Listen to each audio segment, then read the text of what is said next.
আসসালামু আলাইকুম, কেমন আছেন সবাই? আশা করি সবাই ভালো আছেন। আজ আমি আপনাদের সাথে আমার রুমটি শেয়ার করব।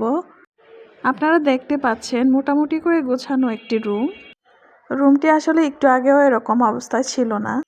বাচ্চারা স্কুলে যাওয়ার পরে আসলে আমি রুমটি মোটামুটিভাবে গুছিয়ে নিলাম। আমার মনে হয় প্রতিটি গৃহিণী এই কাজটি করে থাকেন প্রতিদিন। এটা নতুন কিছু না, তারপরেও আমি আপনাদের সাথে একটু শেয়ার করলাম। যদি আমার ভিডিওটি আপনাদের একটুও ভালো লেগে থাকে তাহলে আমার চ্যানেলটি সাবস্ক্রাইব করে দিবেন, আমার পাশে থাকবেন। আর যদি কোনো ভুল ত্রুটি হয় তাহলে ক্ষমা করে দিবেন। তো এই যে আসলে আমার রুমের এই অবস্থা ছিল। বারান্দার কাপড় চোপড় সব আমার ছেলেরা এইভাবে ছড়িয়ে ছিটিয়ে রাখে। এটা সকালের ভিডিও। সকালে ঘুম থেকে ওঠার পর স্কুলে যাওয়ার আগ পর্যন্ত ঘরের এই অবস্থাই থাকে।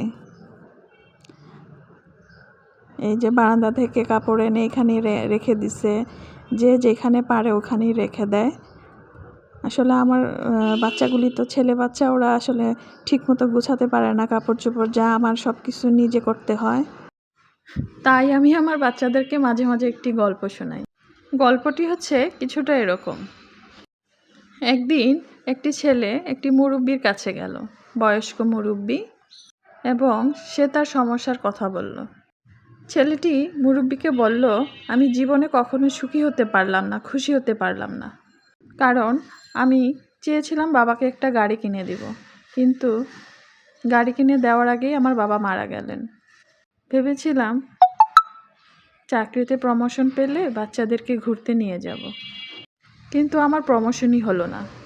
এরকম কিছু কিছু খুশি আছে যেগুলির জন্য আমি অপেক্ষা করে থাকি, কিন্তু আমার অপেক্ষার অবসান হয়নি।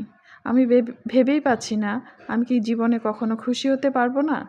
মুরব্বি ছেলেটিকে পাশের একটি বাগানে নিয়ে গেল, যেখানে একপাশে অনেকগুলো গোলাপের গাছ লাগানো সারিবদ্ধভাবে, এবং মুরব্বি তাকে বলল, লাইন দিয়ে এই ফুল তুমি দেখতে দেখতে যাও, এবং সবচেয়ে সুন্দর ফুলটি তুলে তুমি আমার কাছে নিয়ে এসো। কিন্তু মনে রেখো, একবার যে ফুল দেখে তুমি সামনে চলে যাবে, সেই ফুল নেয়ার জন্য আর পিছে ফিরতে পারবে না, কিন্তু ফুল তোমাকে আনতেই হবে। তখন ছেলেটি ফুলের লাইন ধরে হাঁটতে লাগলো এবং দেখতে লাগলো। সে দেখলো কিছু বড় বড় ফুল, কিছু ছোট ফুল, কিছু কলি, এমন অবস্থায় অনেকগুলো ফুল দেখলো। সে আস্তে আস্তে সামনে এগিয়ে যাচ্ছে। সে প্রত্যেকটা ফুলের কাছে যেও তুলল না, কিন্তু সে ভাবলো এর চেয়েও সুন্দর ও বড় ফুল সামনে রয়েছে।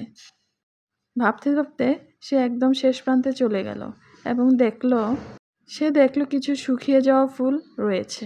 সে তার মধ্যে থেকেই কোনো রকম একটা ফুল নিয়ে আসলো, শুকিয়ে যাওয়া একটা ফুল নিয়ে আসলো, কারণ সে তো আর পিছনে ফিরে যেতে পারবে না। এবং সে মুরব্বিকে বলল, আমি রাস্তায় অনেক সুন্দর সুন্দর ছোট বড় অনেক ফুল দেখি, কিন্তু আমি সেই ফুলগুলি তুলিনি, কারণ আমি ভেবেছিলাম সামনে হয়তো আরও ভালো ফুল পাওয়া যাবে। কিন্তু সামনে গিয়ে দেখলাম সব ফুলই শুকিয়ে গেছে।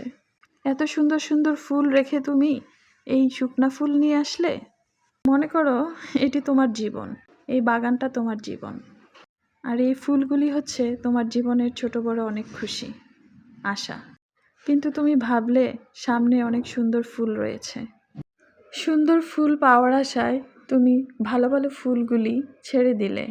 ঠিক তেমনি তুমি বড় খুশি পাওয়ার জন্য তোমার জীবনের ছোট ছোট কিছু খুশি তুমি ছেড়ে দিলে।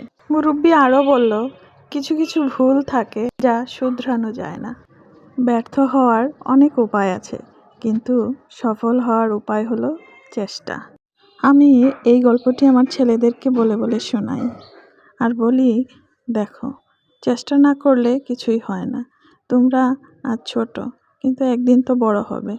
তখন দেখা যাবে সবই করতেছো, সব কিছু গুছিয়ে রাখছো, কিন্তু তোমার বাবা মা পৃথিবীতে নাই। তখন বাবা মাকে মনে পড়বে, তখন মনে পড়েও কোনো লাভ হবে না।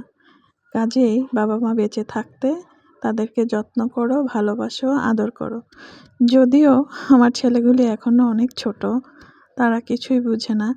এই তো গল্প বলতে বলতে আমার ভিডিও প্রায় শেষের পর্যায়ে। আমার ভিডিওটি দেখার জন্য আপনাদের সবাইকে ধন্যবাদ। আসসালামু আলাইকুম।